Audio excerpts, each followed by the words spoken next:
Before we begin today's video, I would like to give a shout out to one of our newest subscribers, Mikaboshi Grim. Thank you for subscribing, and welcome to the family. And now on with today's rather overdue video.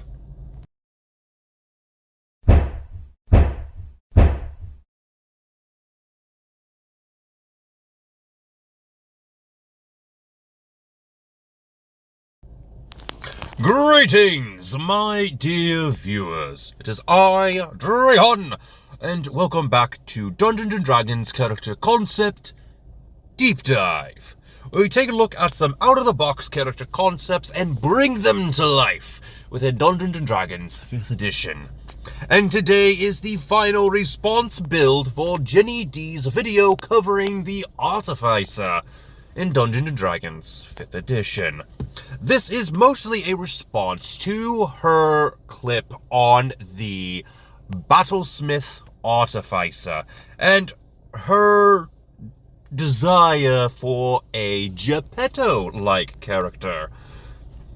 You see, the Battlesmith Artificer has a steel defender, and Jenny D comments, does it have to be made out of metal? Not really, but technically that's in the name. So yes, but no. Much like the Find Familiar spell, your steel defender could look just about anywhere you want it to. It could be made out of mostly metal. It can be a wooden doll. It could be a porcelain doll. It just has to be able to be constructed. So, really, the materials are up to you. But the Steel Defender is still a rather fun summons. And as for this video, it is a response to Jenny D's request on having a character be like Geppetto, a toy maker. Now, originally this build was going to be a multi-class into Rogue, since you get expertise on multiple different skills. But I thought a different multi-class style would be more fitting, since one of the features from a subclass in this particular instance will benefit the toy maker more than an expertise from the Rogue would.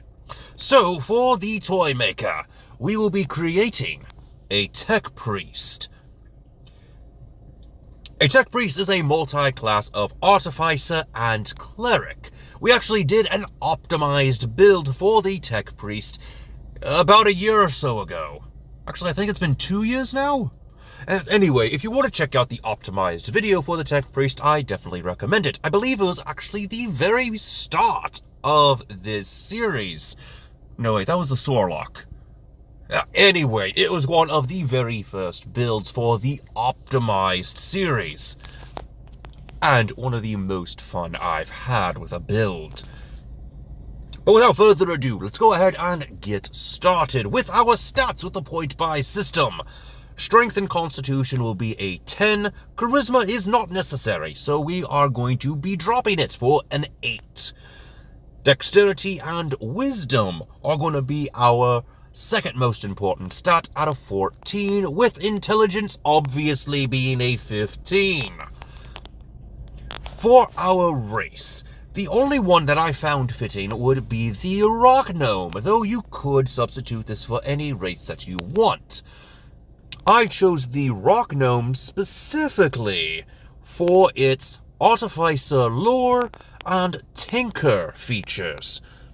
The Artificer lore, whenever you make an Intelligence history check related to magical, alchemical, or technological items, you can add twice your proficiency bonus instead of any other proficiency bonus that may apply. For the Tinker, you are able to use your Artisan's tools, Tinker's tools. You can spend 1 hour and 10 gold pieces worth of materials to construct a tiny clockwork device. AC of 5, 1 hit point. The device ceases to function after 24 hours, unless you spend 1 hour repairing it to keep the device functioning, or when you use your action to dismantle it. At that time, you can reclaim the materials using to create it. You can have up to 3 such devices active at a time. When you create a device, to choose one of the following options: a clockwork toy, a fire starter, or a music box.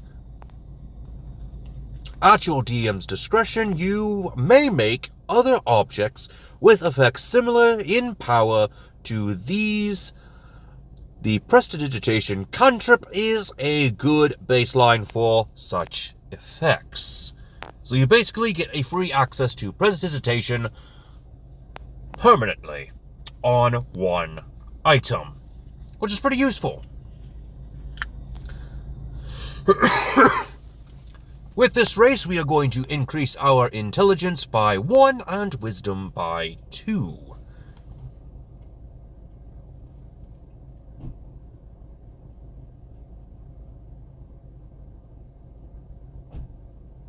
We are size small, we have a speed of 25 feet, dark vision of 60 feet, we have gnome cutting, the artificer, lore, and tinker abilities that I just went over, and you have languages in common and gnomish.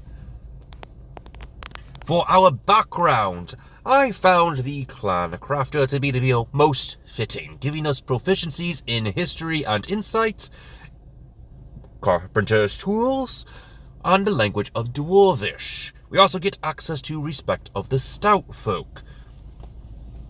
If your dungeon master allows free feats at first level, I would recommend grabbing the skilled feat. This will give you tool proficiencies in leatherworker's tools, woodcarver's tools, and painter's supplies. I chose these tools specifically for the purpose of creating toys. Nothing more behind that. The leatherworker's tools is to put on most likely a leather seat on a rocking horse. Woodcarver's tools, along with the carpenter's tools, would be to create a rocking horse or similar wooden toys. And of course, the painter's supplies would be to paint these toys. Next is the class. Our starting class is, of course, the Artificer, giving us a 1d8 hit die, starting hit points of 8 plus our Constitution modifier, and additional hit points equal to 1d8 plus our Constitution modifier per Artificer level. We get proficiencies in light armor, medium armor, shields, simple weapons and firearms, thieves' tools, tinker's tools, and weaver's tools, most likely for creating baskets or even some other forms of dolls. I do remember there being a wicker doll as some of the earliest doll designs. Then we also have saving throws in Constitution and Intelligence, and for our skills, Perception and Sleight of Hand will work just fine. I picked Sleight of Hand for the purposes of whittling wood and, of course, being able to thread a needle. You also get access to Magical Tinkering and Spellcasting, which uses your Intelligence modifier. Moving on to our multi-class of the Cleric. We're going with a d8 hit die once again, and extra hit points equal to 1d8 plus your Constitution modifier per Cleric level. We get Spellcasting with our Wisdom modifier, and our Divine Domain is going to be the Forge Domain. This will give us domain spells of Identify and Searing Smite. We also get bonus proficiencies in Heavy Armor and Smith's Tools, and we also get access to Blessing of the Forge. Moving on to second level Artificer, we get access to Infuse Item. For our item infusions, we are going for the Homunculus Servant, Replicate Bag of Holding, Armor of Magical Strength, and Enhanced Defense. By the time we reach 16 level, we will also have access to Replicate Pot of Awakening, Replicate Talking Doll, Replicate Wand of Conducting, Replicate Hat of Disguise, Arcane Propulsion Armor, and Helm of Awareness. Some of these items will work perfectly for our Steel Defender. That way we are able to get him into town underneath a special disguise, thanks to our Replicate Hat of Disguise. But we will also be able to armor our Steel Defender with the Arcane Propulsion Armor and Helm of Awareness. At level 3 Artificer, we are now gaining access to the Artificer Specialist of Battlesmith, giving us tool proficiency. We already have the tool proficiency that the Battlesmith would give us, Smith's tools. So we are instead going with the tool proficiency of Alchemist Supplies. You know, those at-home science kits? Another good toy that give to kids. You also have access to the Battlesmith Smells of Heroism and Shield. You have access to Battle Ready and your Steel Defender. You also get access to Right Tool for the Job. Level 2 Cleric gets access to Channel Divinity and Harness Divine Power. Our Channel Divinity is Turn Undead, and since we are a Forge Domain Cleric, we get access to Artisan's Blessing, the very reason for choosing this subclass. At 2nd level, you can use your Channel Divinity to create simple items, such as toys. You conduct an hour-long ritual that crafts a non-magical item that must include some metal. A simple martial weapon, a suit of armor, 10 pieces of ammunition, a set of tools, or another metal object, like a tin soldier. The creation is completed at the end of the hour, coalescing with an unoccupied space of your choice on the surface within 5 feet of you. The thing you create can be something that is worth no more than 100 gold pieces. As part of this ritual, you may lay out metal, which can include coins, with a value equal to the creation. The metal irreversibly coalesces and transforms into the creation at the ritual's end, magically forming even non-metal parts of the creation. The ritual can create a duplicate of a non-magical item that contains metal, such as a key, if you possess the original during the ritual.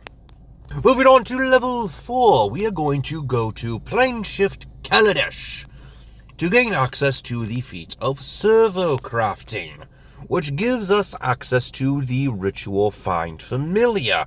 But instead of being able to create an animal, we get to create a servo, which has the stat block right here. You can communicate telepathically with your servo familiar and perceive through its senses as long as you are on the same plane of existence. You can speak through your servo in your own voice. Additionally, when you take the attack action, you can forego one of your own attacks to allow your servo familiar to make one attack on its own. So it's a pretty useful feat, and it's another toy you can create. Neat. Moving on to level 3 Cleric, we gain access to the domain spells of Heat Metal and Magic Weapon. Level 4 Cleric, go ahead and increase your intelligence by 2. Level 5 Artificer, you gain access to extra attack and the Battlesmith spells of Branding Smite and Warding Bond. Level 6 Artificer, you have Tool Expertise. Level 7 Artificers get access to Flash of Genius. At level 8 Artificer, go ahead and increase your dexterity by 2 points, making it a 16. Level 9 Artificers get access to Arcane Jolt, the Battlesmith spells of Aura of Vitality and Conjure Barrage.